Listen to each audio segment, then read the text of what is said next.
지난주에 제가 믿음에 대해서 묵상을 한다고 했습니다. 그래서 제 나름대로 내린 정의가 첫 번째는 믿음은 하나님의 자녀임을 인식하고 날마다 묵상하며 누리는 것이다 라고 했고요. 두 번째 제가 묵상한 믿음은 하나님의 사랑에 반응하는 것이다 라고 했습니다.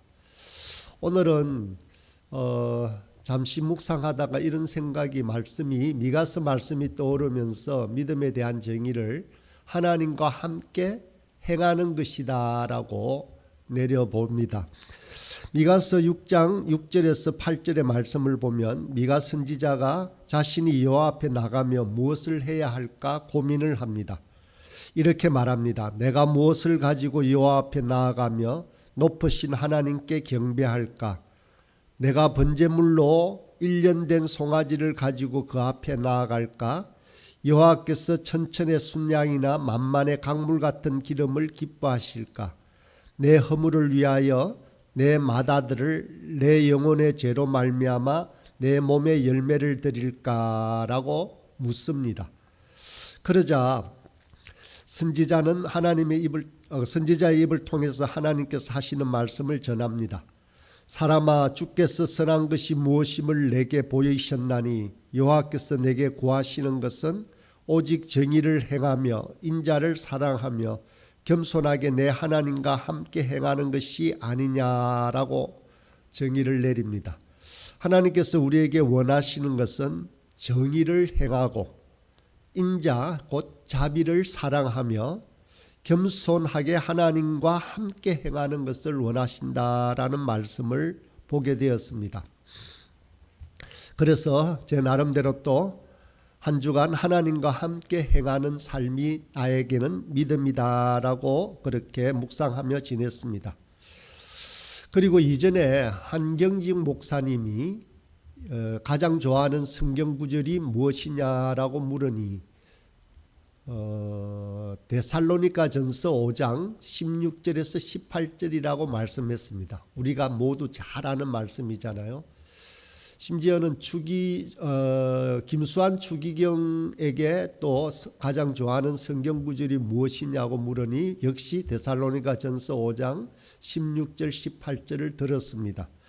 요즘 제가 아주 깊이 묵상하는 말씀이 데살로니가전서 5장 16절 18절의 말씀입니다. 항상 기뻐하라, 쉬지 말고 기도하라, 범사에 감사하라. 이것이 저와 여러분을 향한 하나님의 뜻이라는 말씀입니다. 이 구절에 보니 세 가지 명령이 있는데 기뻐하고 기도하고 감사하는 일입니다. 그런데 이 세 가지 모두 부사가 수식어로 되어 있는데 항상 쉬지 말고 범사에 모두 부단하게 끊임없이 하는 것을 뜻하고 있습니다. 우리 교회가 강조하는 24시간 주님을 생각하고 바라보자 하는 의미와도 같이 끊임없다라는 뜻이 이 수식어로 들어져 있습니다. 항상 기뻐하는 일은 하나님과 함께 해야만 가능합니다. 모든 일에 기뻐할 수 있는 것은 사람의 힘으로 사람에게 주어진 환경이나 여건으로 되어지는 것이 아닙니다. 또 쉬지 말고 기도하라라고 하셨는데 기도의 의미에 있어서 기도가 간구하는 것이고 구하는 것임에 틀림이 없습니다마는 기도의 가장 중요한 의미는 바로 하나님과 교제하는 것이라고 했습니다. 기도는 영혼의 호흡이라고 했습니다. 우리 육신이 기도하지 않으면 호흡하지 않으면 숨이 끊어져 죽는 것처럼 우리 영혼 또한 기도하지 않으면 멈추면 영혼이 죽게 된다라는 의미입니다. 또 모든 일에 감사할 수 있는 것도 하나님과 함께 할 때만 가능합니다. 우리 인생에 닥쳐오는 일들은 우리 편에서 본다면 모두 감사할 일만 있는 것은 결코 아닙니다. 그러나 함께 하시는 하나님을 바라보면 어느 것이나 감사하는 일이 되는 것입니다. 그러므로 우리가 믿는다라고 하는 것은 우리 하나님과 함께 하는 것입니다. 지난 주간 묵상했던 믿음에 관한 말씀입니다. 오늘은 하나님을 만난다는 것은 무슨 뜻일까라는 주제로 생각해 보겠습니다. 모든 사람에게는 영혼을 향한 그리움이 있습니다. 영혼을 사모하는 이 마음은 인간이 유한한 이 세상의 사물 그 어떤 것에도 만족할 수 없다라는 것입니다. 아무리 많은 것을 소유하고 있을지라도 인간은 채울 수 없는 공허함으로 괴로워합니다. 그러므로 인간은 반드시 하나님을 만나야만 그 공허함을 채울 수가 있습니다. 이전 학교에서 한 학생에게 물었습니다. 지나가는 학생에게 잠시 불러서 갑자기 너는 꼭 하나님을 만나야 된다라고 말했습니다. 그런데 그 학생이 바로 이렇게 되물었습니다. 선생님은 하나님을 만나느냐라고 물었습니다. 그래서 제가 그렇다라고 대답했습니다.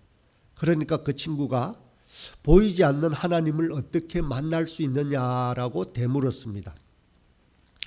정말 하나님은 우리 눈에 보이지 않는데 우리가 어떻게 하나님을 만날 수 있을까요? 우리는 우주의 한 일부분입니다. 화가가 그린 그림의 일부분에 불과한 존재입니다. 그림의 일부분인 우리가 어떻게 화가인 하나님을 만날 수 있겠습니까? 사실 그림의 일부분인 인간은 그림 속에서 탈출해서 직접 화가를 만날 수는 없습니다. 그림의 일부분에 불과하므로 전체 그림조차도 온전히 알지를 못합니다. 이런 한계를 가진 인간 존재가 과연 어떻게 하나님을 만날 수 있겠습니까?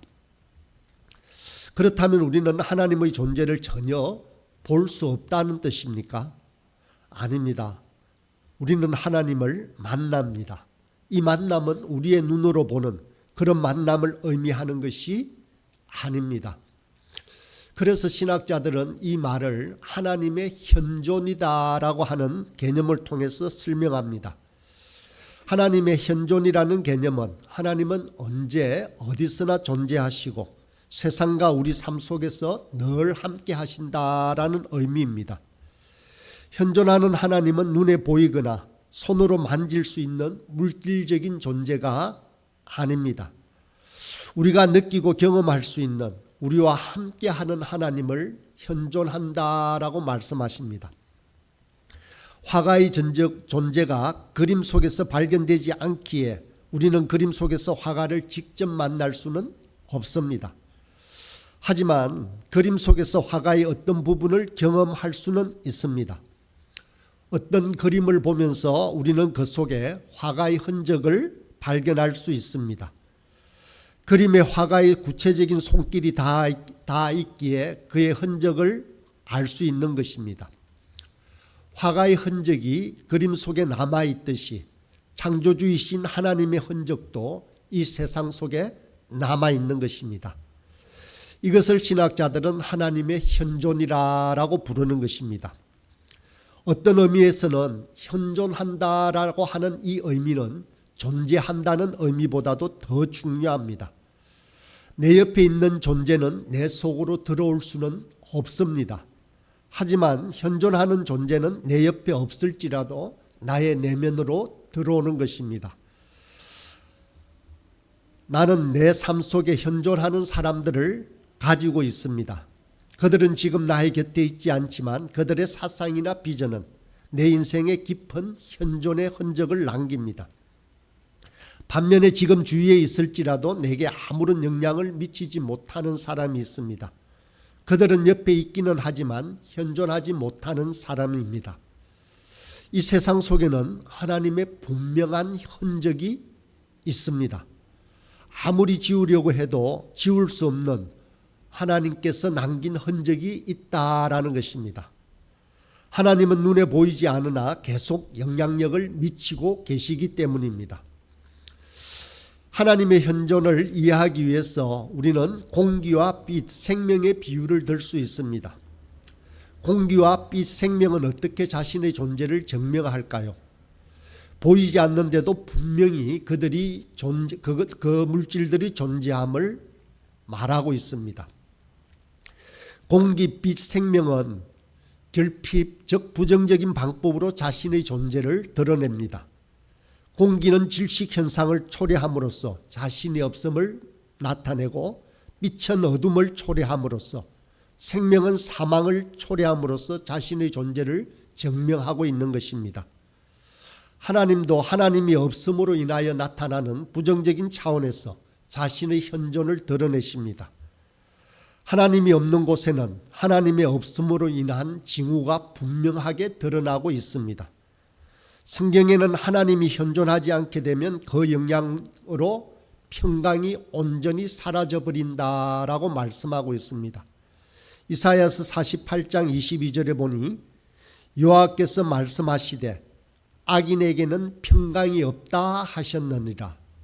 하나님이 없는 악인에게는 그 마음에 결코 평강이 있을 수가 없다는 뜻입니다. 하나님은 평강의 근원이 되시는 분이십니다. 하나님이 존재하지 않는 곳에는 평강과 평화가 없습니다. 하나님의 현존이 무시되는 곳에는 누구나 불안과 공포의 위력 속에 지낼 수밖에 없습니다. 이것은 마치 빛이 차단된 곳에 어둠이 초래되고,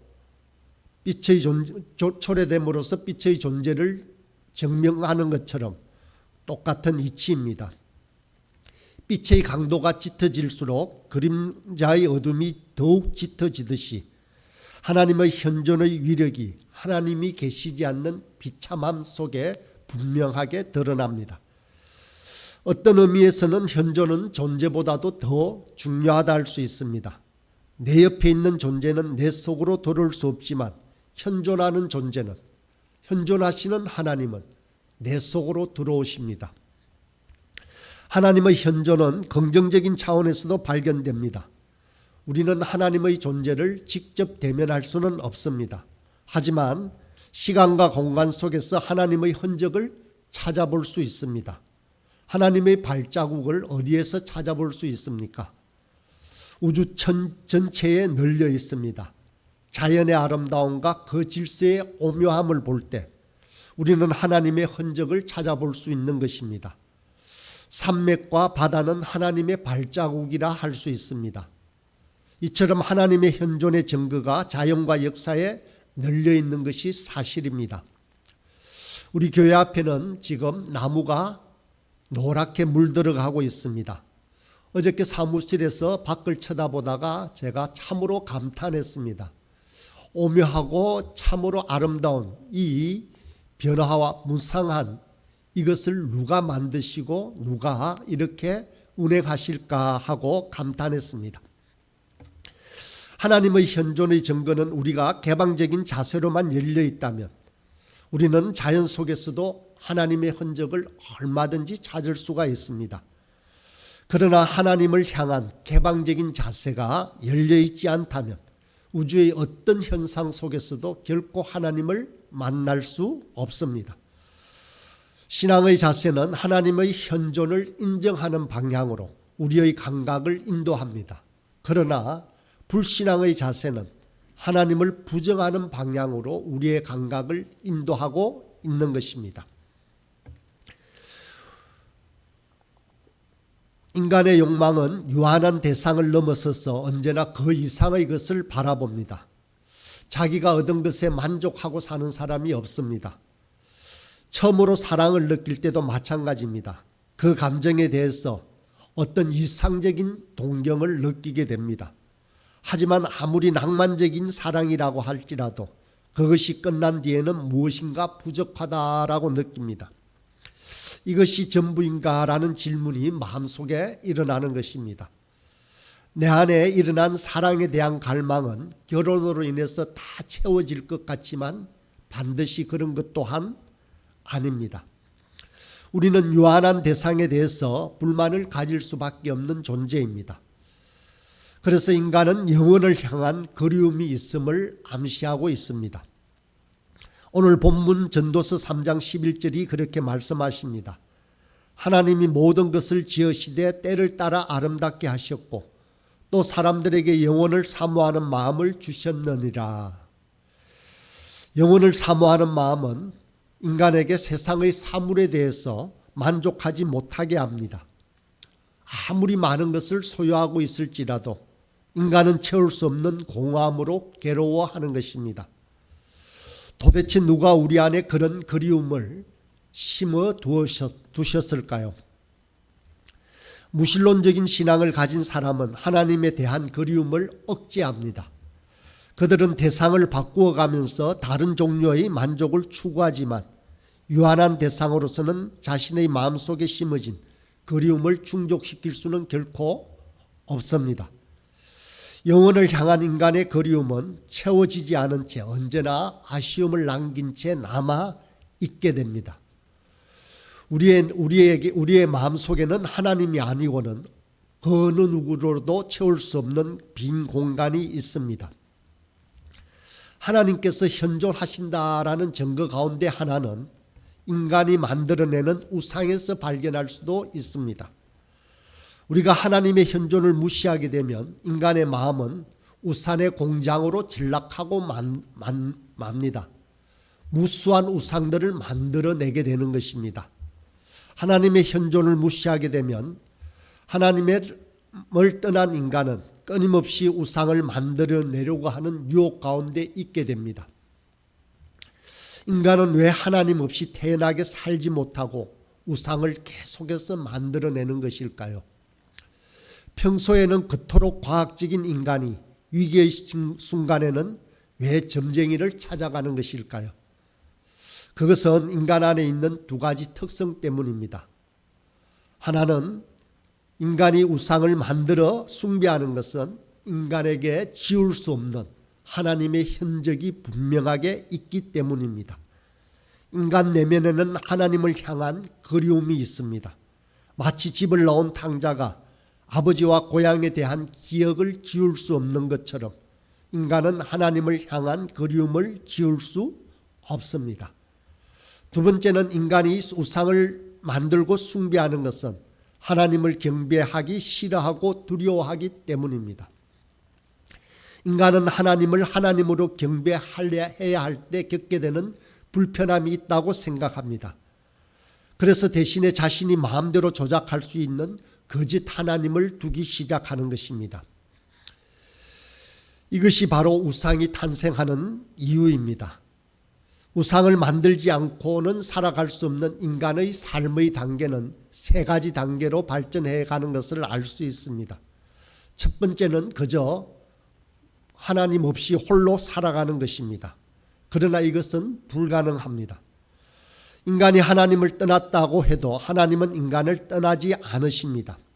인간은 하나님을 부정하는 삶 속에서도 끊임없이 하나님을 직면하게 되기 때문입니다. 두 번째 단계는 인간이 하나님의 현존을 그저 심리적으로 부정하는 단계로 나아갈 때입니다. 인간은 하나님에 떠날 수도 없고 인간이 타락하는 그 순간에도 하나님이 함께 하심을 알기 때문에 인간은 마음으로 자기의 심리로 그저 하나님이 없음을 부정하게 됩니다. 그러면서 하나님을 모른 척하는 삶을 살기로 결심합니다. 그리고 하나님의 현존으로 일어나는 모든 세상의 변화나 세상의 일들을 그저 운명이나 팔자로 돌려버립니다. 이렇게 심리적으로 하나님을 부인하려는 인간의 시도는 결코 성공할 수 없습니다. 왜냐하면 하나님은 계속해서 인간의 마음을 쿵쿵 두드리기 때문입니다. 그래서 세 번째 단계에 사람은 하나님에 대한 공격적인 자세를 취합니다. 이 단계가 바로 우상을 세워서 참 하나님을 부인하는 것입니다. 인간은 참 하나님 대신에 거짓 하나님을 세우고 그것을 하나님으로 숭배하는 것입니다. 인간은 거짓 하나님을 세움으로써 하나님의 존재를 스스로 망각하려고 시도합니다. 때로는 자신이 세운 하나님을 경배하면서 때로는 자신이 세운 하나님을 조작하면서 그렇게 우상을 세워가는 것입니다. 이처럼 사람들은 눈에 보이지 않는 자신이 만들어내는 우상이나 역사적으로 존재하는 인물은 그렇게 잘 믿으면서 하나님이 눈에 보이지 않는다고 하나님의 존재 자체는 부인하고 있습니다. 사실 하나님은 그 어떤 존재보다 우리 곁에 살아 현존하시는 분이라 할 수 있습니다. 이것을 깨달으면 저절로 은혜가 됩니다. 우리는 어떻게 해서 하나님을 만날 수 있습니까? 어떻게 해서 그 현존하시는 하나님을 알게 되었습니까? 우리에게 찾아오셔서 저와 여러분을 믿게 하시는 하나님을 찬양하는 귀한 오늘 하루가 되길 소원합니다.